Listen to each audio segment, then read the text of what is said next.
Hi, this is Privateer Station, and today we're bringing you day 479 of Putin's invasion into Ukraine.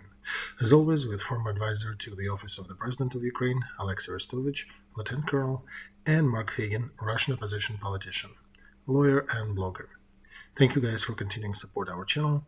Thank you, Bill. Thank you, Bikers. Thank you, Holba. We really appreciate your help. Sorry, this one is coming a little late, but we're catching up. And with this, let's dive into day 479. Enjoy.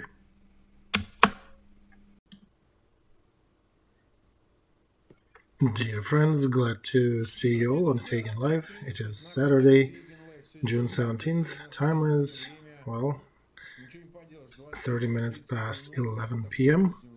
This is a late stream for us, and the same late time in Moscow. Hi, Olexiy. Hello, our friends. Hello. Alright, day 479, and we will be discussing our daily news, and we'll try to catch up as much as we can. We have over 50,000 starting with us. 20,000 people click the like button. Huge ask, regardless of the time when you're watching it, please click the like button and share it in the social media. And if you have not subscribed yet, please subscribe to Feygin Live, to Olexiy Arestovych, and to the Privateer Station if you are listening or watching that in English. Alright, let's start with the main theme. You saw that African Union arrived after Ukraine. Ramaphosa, president of South Africa. By the way, he studied in Moscow back in the day, so they arrived to Moscow and there was a reception, sort of festival. Let's do it in orderly fashion though. We'll bring a couple documents to the screen that were offered in Istanbul, supposedly guaranteeing neutrality of Ukraine, the agreement about neutrality of Ukraine, and addendum to that. We're showing it on the screen. Top limit of the Ukraine military in a peacetime, 342 tanks, army not to exceed 85,000 soldiers, National Guard up to 15,000 persons. So this was showed as, look, we really tried to agree with something, with Ukraine about something. Remember, we talked about Istanbul, about Ukraine's visit to Turkey and Ukrainian negotiators going there. No, Mark, we have not went there. We went to Belarus a couple times, then everything was online, and only once we visited Istanbul. Alright, so what can you say about these documents? How real are they? I mean, they're not signed, right? Mark, I do not need to think about these documents. I saw these documents, I discussed these numbers with them. I was part of that delegation from Ukraine, and at the end they basically asked Belarus to start a criminal prosecution about myself, to kick me out of the delegation. So it was rather funny, actually. They did not talk about 85,000. They suggested 45,000 troops in the army. I was laughing so much that I nearly fell out of the chair, so it somewhat complicated the negotiation process. And there were several groups, several aspects of this conversation: political, humanitarian, and military. And it started rather bizarre on their side, and then eventually started slowly walking towards the field of rationale. And they were talking about eventually, why should we lose Slavic blood between each other, right? But please, let's stick with 45,000 Ukrainian military. So when it was the fourth time for me to fall from the chair laughing, they understood that it doesn't work. And we explained to them that 250,000 is the lowest number of Ukrainian military that you can hope for. And that's in peace times. That's what we had before the war broke out. But ultimately, we should have a lot more than that. So we did not get to anything. This was one of the few non-regulated items that was supposed to be discussed in Istanbul, and it was not regulated there. It remained open. So they're blatant lies aimed at shaking something. This is for the kids. All right. Yeah, I understand that if nobody signed it, you can basically take it to the bathroom and use it as a toilet paper. No, Mark. They're trying to push here that, look, they were going to. They accepted and agreed to our terms, it just was never signed. And they're trying to put other thoughts in the media sphere that if not Zelensky, there would be no war, that Zelensky did not deal with the military properly, that he was going to lose everything, and then he was supposed to lose everything. And this is, by the way, a sharp reprieve to Lukashenko's statement about Putin going to negotiate Crimea with Ukraine, which technically is treason by the Russian laws. So in order to distract attention from Putin to Zelensky, they started to peddle this topic. And I can take any polygraph to confirm that what I'm saying is true about these negotiations and numbers. So I have an important question. Did Ukrainian delegation refuse to sign anything from the beginning? What do you mean, sign everything? No, we started talking about very logical flow and trying to get to logical conditions for peace. They started really mad, and then eventually they went down to the area of reality, and they were not even demands, but more like aspects of negotiation. They suggested that they withdraw all the troops. They removed their requests about Russian language, cultural aspects, and I think even neutrality they cut out. Everything was in our favor in general, but one of the few but very important questions was the number of Ukraine military and the number of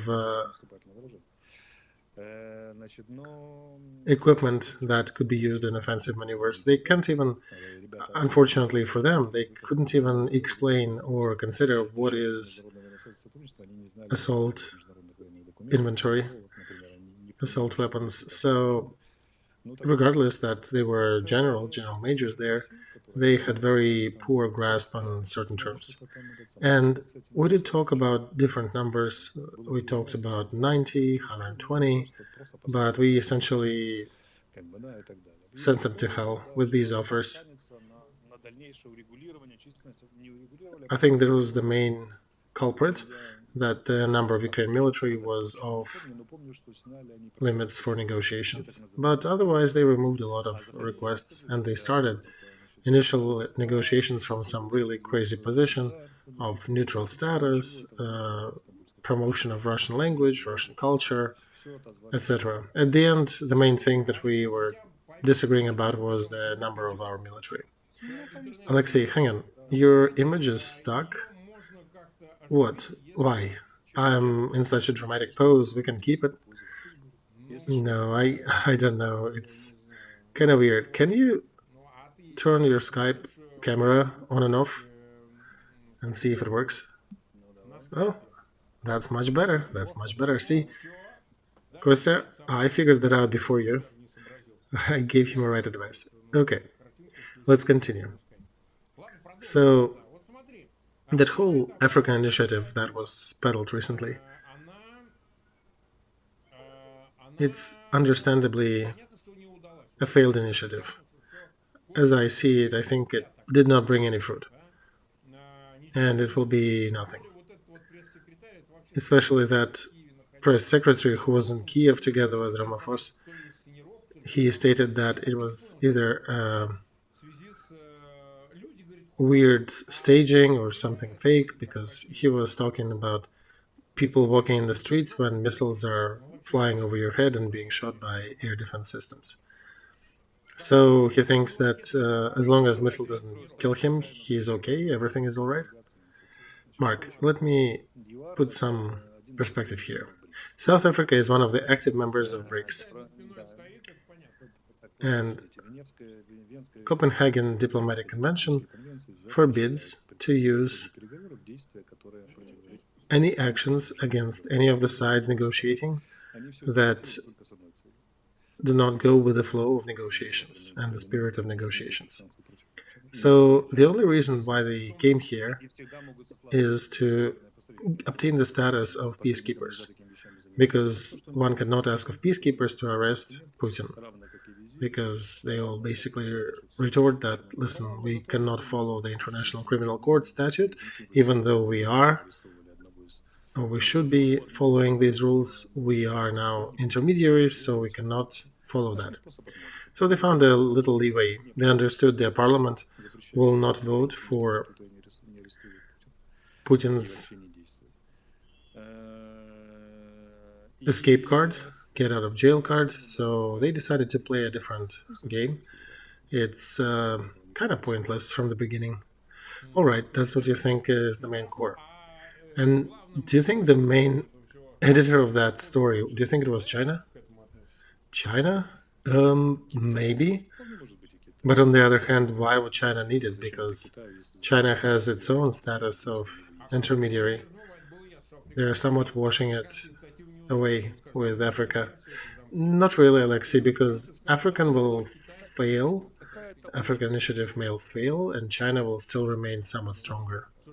No, Mark, I think that's a little too strong and too complicated of a scheme.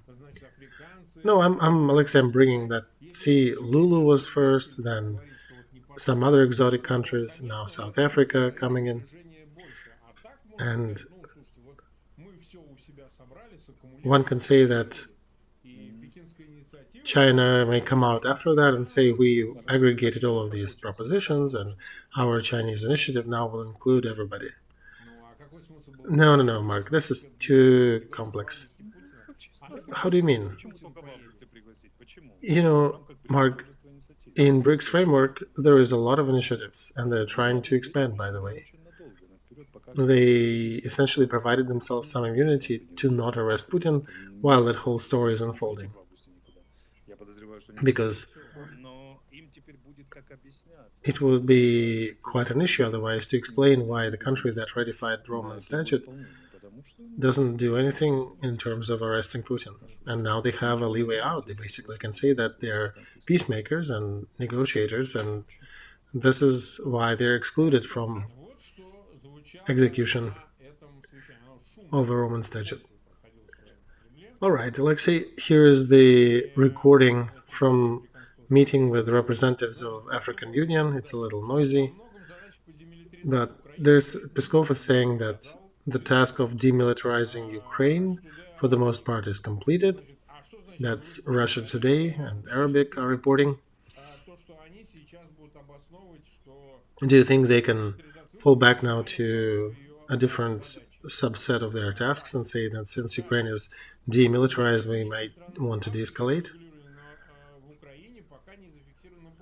Also, Sergei Lavrov, the head of Foreign Affairs of Russia, said that nothing is signed on paper with Ukraine about African proposition. And Putin on this event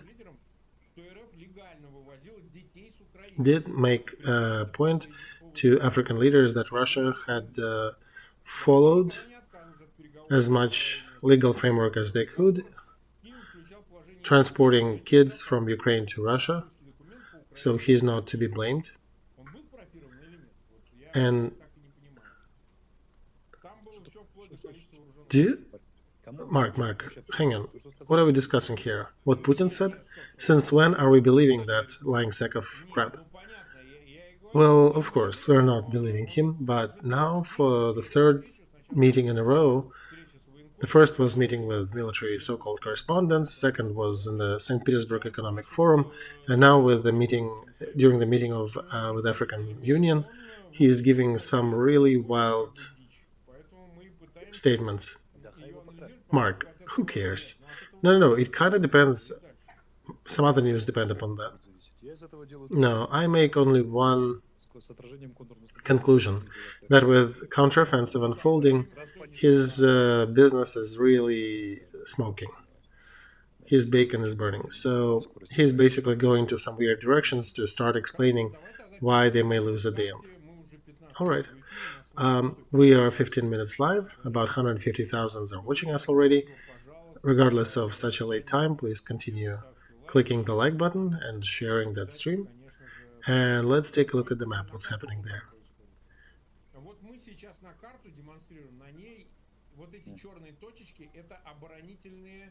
So right now we are demonstrating a map, and all these black lines are defensive positions of Russian military. These are trenches and other defensive barriers, and you can see that on deep state maps. So now it's a little easier to explain. Exactly, because you can actually see that in detail. I'll open it on a bigger screen so I can comment. Well, first of all, wink wink, there are evil tongues on the Russian side starting to say that Ukraine is pushing further in Zaporozhye direction. I'm not sure if that's true, but if you look at deep state map, then you can see near Pitikhatki there was a little bit of a protrusion. Lobkova to the left, here it is. Now we can still argue about Pitikhatki if they were taken or not, but to the left of them there is an interesting protrusion, and our slice is growing. Let's go to the right, and what else we see? We see there was another piece bit from their defense line, and let's go to Novosilovka, and we see that in the region of Donetsk the front is somewhat sagging, and we can also see another interesting motion from Malinovka to Slatopol, and basically all that says that our troops are solving three major tasks in their operation. First of all, they need to repel counteroffensive by Russians who are trying to push us back from wherever we gained some ground, and we're burning them. So that's one. Number two, we are continuing to advance where we can, and third, we're destroying their close and remote logistics, and the value of that operation is that right now they already touched their operative reserve and they don't have strategic, and they're building those now rather hastily, and at least it'll take them 3 to 4 months to get to the place where they have them. And we haven't even touched our strategic reserves. We are solving all these tasks just with our first layer, first group of military. And this is a good match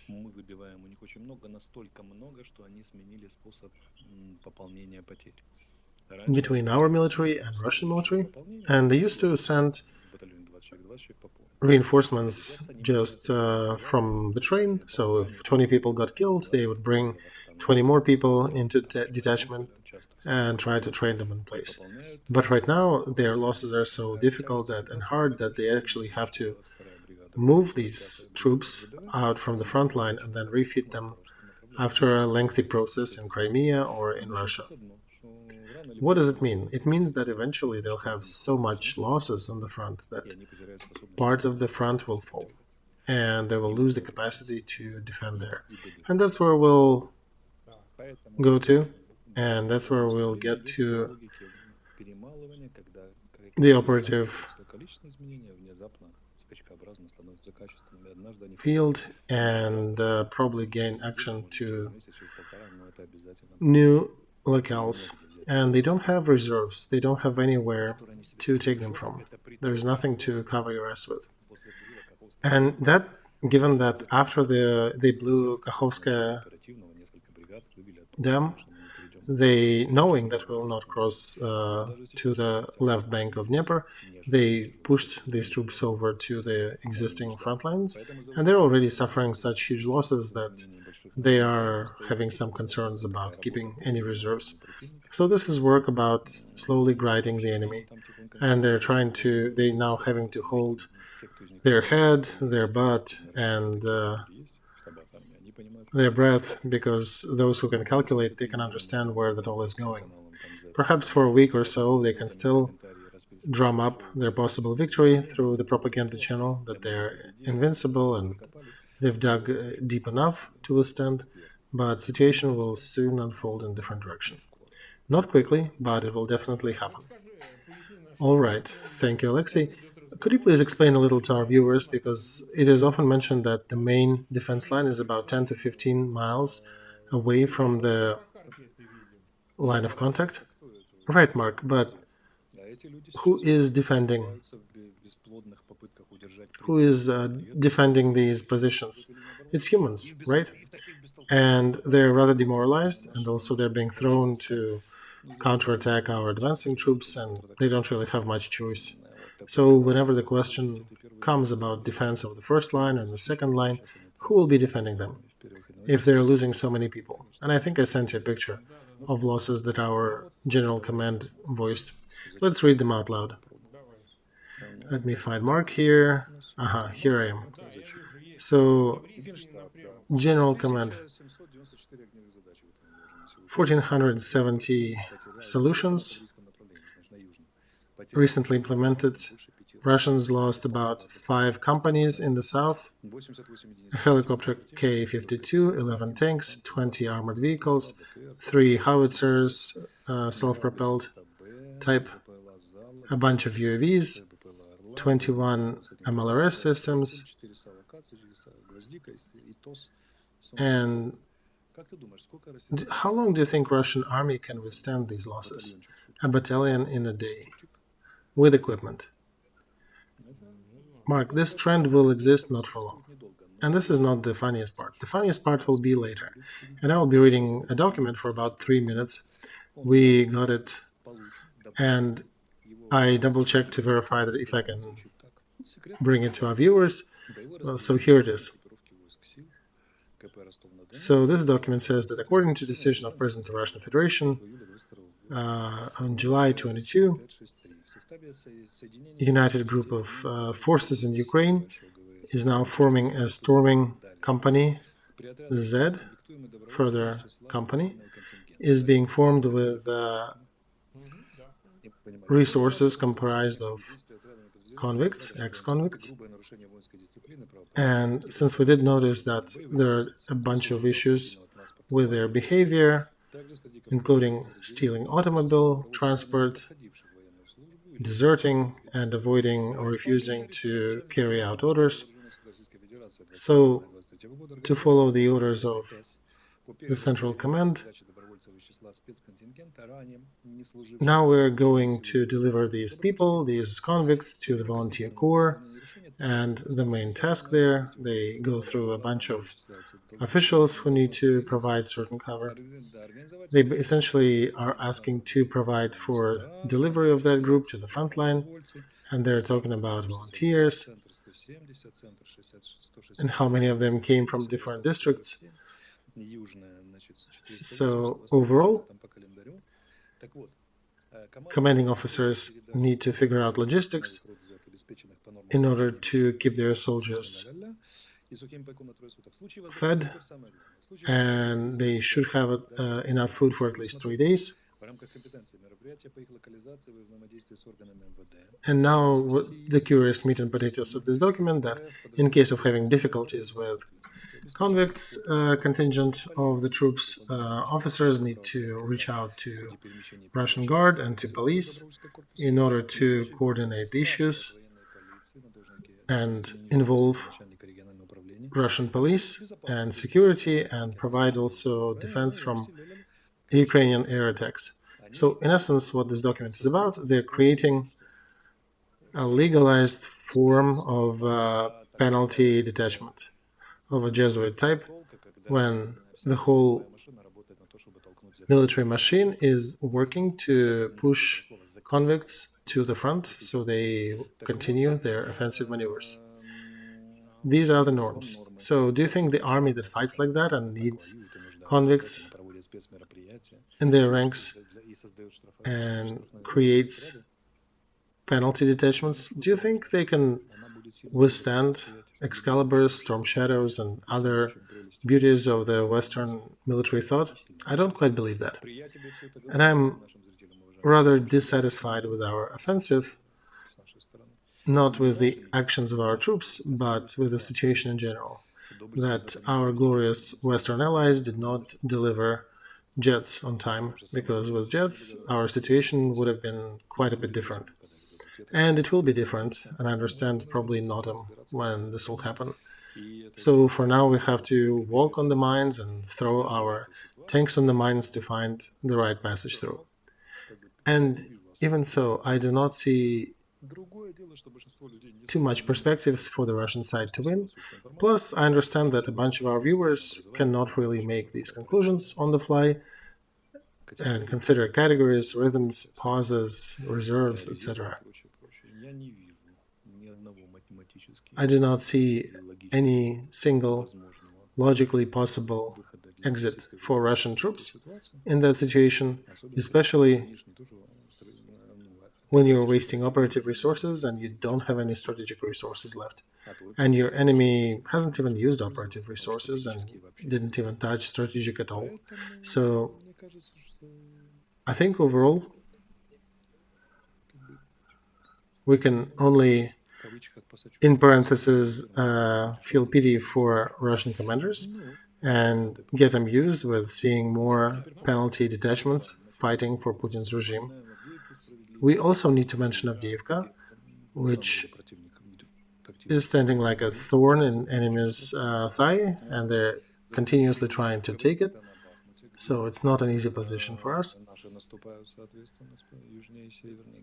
Also, we can talk about Kremenna and Liman, where the battles are raging, and let's not forget Marinka, because over there the fighting is heaviest for every destroyed home, for every entrance, every private sector piece, and our paratroopers are showing the wonders of bravery and effectivity. And I do want to make a point today and send kudos to those who fight in Marinka, because this is a very important and very serious part of the front with the heaviest in fighting.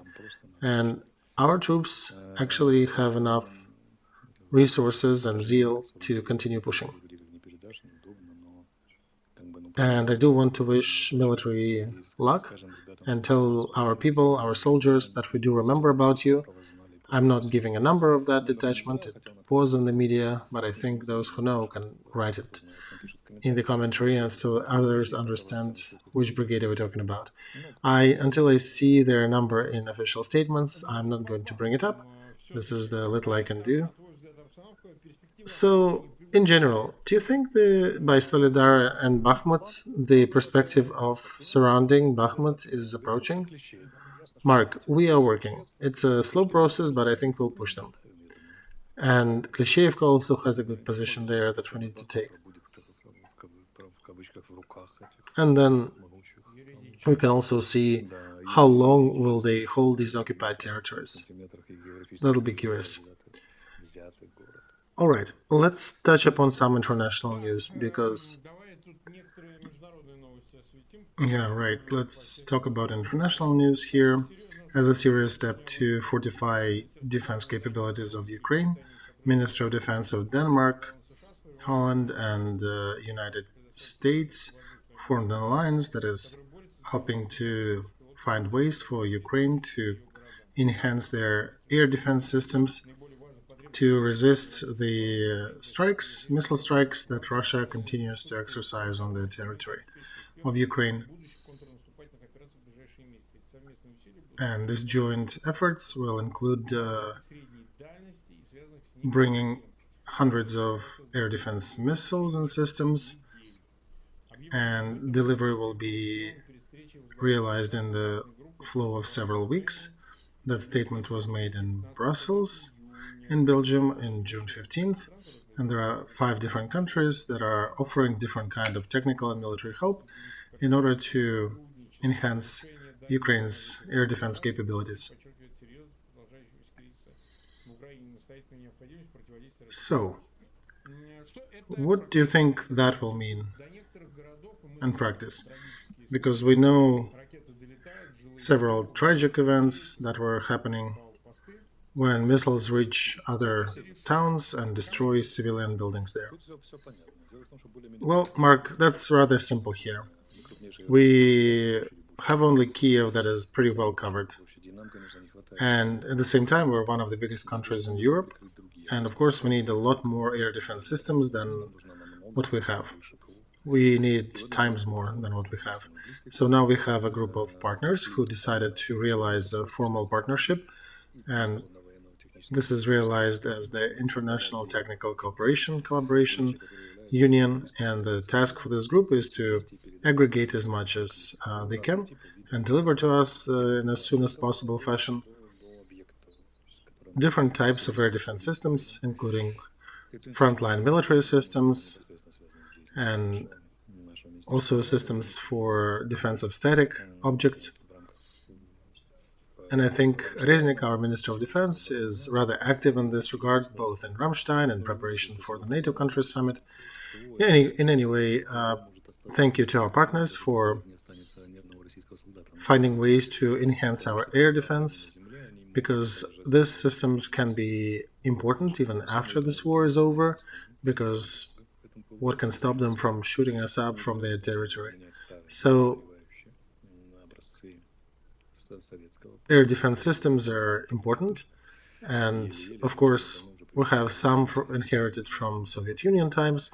They're already burning through their last warranty time frame for elements of it. So it is important for us to refit, restock, and get new systems. And there haven't been key initiatives like that for a while. Usually it was rather planned events. So I think we can be happy that something like that is now transpiring. All right.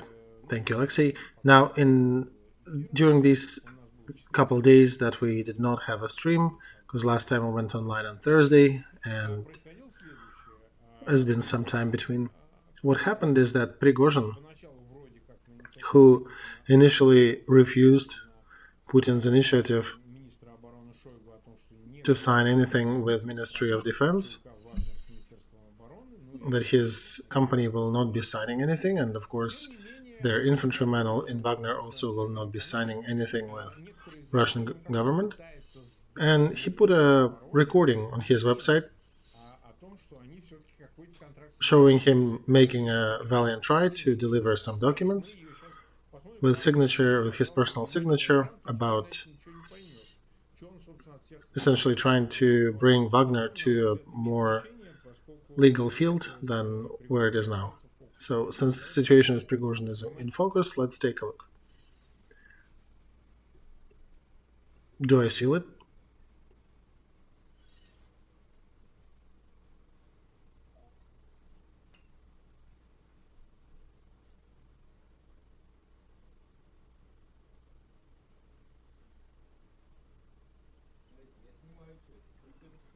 No, I'm not taking it.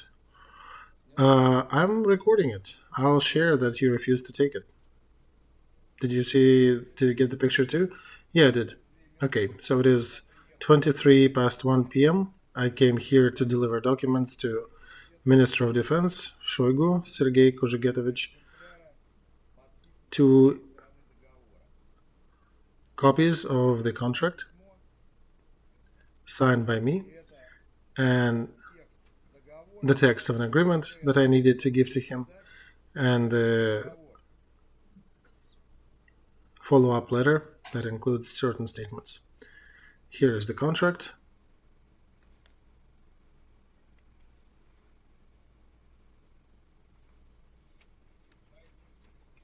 With my signatures.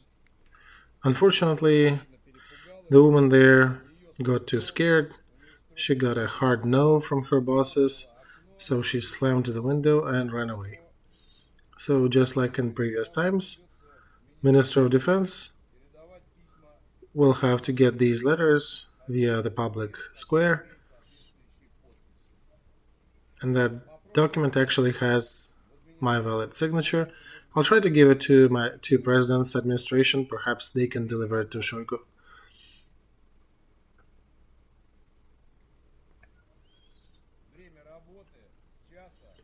As the schedule of this location is telling that they should be open from 1 p.m. to 3 p.m. I got here right after 1 p.m. and they're refusing these documents. I came here with a document also confirming that I'm a hero of Russia, so that they would not have any questions. All right, let's go. So this is a video recording that he posted himself. From the apparatus standpoint, it is a very huge dumping of your own assets. In the Russian bureaucratic system, they think that this is not the right move. Basically, you do not have a right path to the top and you need to use the little window. And then, even through that window, you got your ass kicked. So, as a person who was involved in Russian legal system, I was the congressman, I can see that. But Prigozhin apparently is not shying from it. He's trying to record video and to turn it into his own favor. And it looks like he is trying to resolve something for himself, to solve this problem before the 1st of July, the deadline that Putin established for all the private entities to sign the contract with Ministry of Defense. So it is quite unclear what will happen after. He still has his encampments in Lugansk region, in Molkino, in Krasnodar. So we wanted to listen to your opinion. You know, back in the day there was a song entitled "Where Did the Circus Go?" So yeah, the circus left, but the clowns are all here. I don't know, Mark, how can I comment that? Would you go and do what he just did there on camera? He's appealing to the public opinion. Right, I understand, but would you go to deliver documents to that little window there? Oh no, I would take a leak into that window.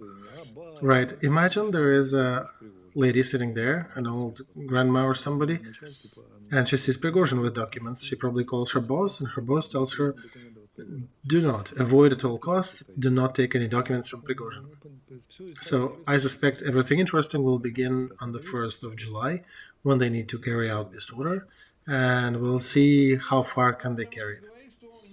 Because I remember you said that not everything is lost for him. Theoretically, Putin can use him as well for as a balance to the ministers of general command and a central command establishment. No, I think, Mark, they made a decision up top that Prigozhin is at his last mile. And we'll see. All these legends that he is needed to Russian elites to transport their gold, to do something else useful, that Putin himself is looking after this figure. We'll see it in just a couple weeks. So, let's see. Well, what options are here? One of them is to remove Prigozhin and just put several people instead of him. What do you mean? How do you mean put somebody else in place? I don't think Wagner troops will obey these new commanders. Where would they go? Mark, they are a semi-criminal group. They have their own principles. Have you been with us in Syria, in Popasna, in Solidar? All right, Olexiy, I hear that. But what will they do? Will they just disband? That's exactly what I'm saying. We'll see. That's a very interesting position, Mark. It will be obvious on the 1st of July. And we'll see if they just disband the private mercenary corps as a company, or if they do end up liquidating Prigozhin himself. And just by the character of this group of Wagner, I don't think they'll follow any officer who will be placed over them, because that person may wake up to find that his head is on a bookshelf next to the bed. Why would one want to disband a very tight group that has acted rather effectively in Central African Republic and providing resources to the ruling clans? Right, Olexiy, I don't think they will have enough suppression, enough effort to resist that. Because even criminals in Russia were eventually disbanded, so I don't think this group will be able to withstand too much. I think they understand, Wagner understands their limits, but they also don't need to stay alive as a group. They can just disband and run afar and use the options where they can cross the border and never to be seen again. All right, we've been live for almost 40 minutes. It's very late. It's 10 minutes past 12 Kiev time, same time in Moscow. We, of course, pushed it back a little, and we have to apologize for Olexiy being in a business trip, but we're still doing our stream on Monday, right? At 10 p.m. Yes, that is correct. Monday, 10 p.m. We'll try to catch up with everything that we failed to catch up with today. But we will finish our conversation on Monday, so those 181,000 who are watching us, please share the link. Please share it on your social media. And I think everybody will be able to watch that at their own leisure, at their own time. And I think with this, let's say goodbye to our viewers, and we'll see you on Monday. Right? 71,000. Click the like button. Please continue doing that.